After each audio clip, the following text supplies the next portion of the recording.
Wala, bawal eh. Bawal. Sige, pahinumdum ni si Anilet, bawal daw. Oo. Pero karon lang ko nakabalo nga lami pud maggakot sa gamahan.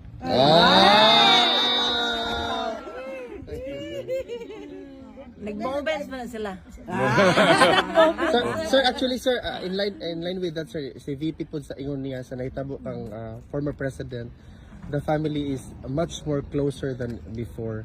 Sir, do you share the same realization? Okay. Karon siguro sa kinabuhi nako ikalima pa lang namon ning gakos. Okay, sir?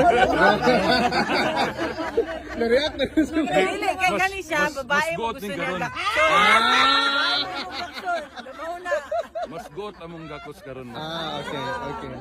Okay. With feelings ang gakos Oh. Pero okay man siya, gusto niya paibalo sa inyo na he is in good health. Nalipay po siya. Sige lang pakatok. Si Hanilet ramay seryoso, sige kuan dito sa iyang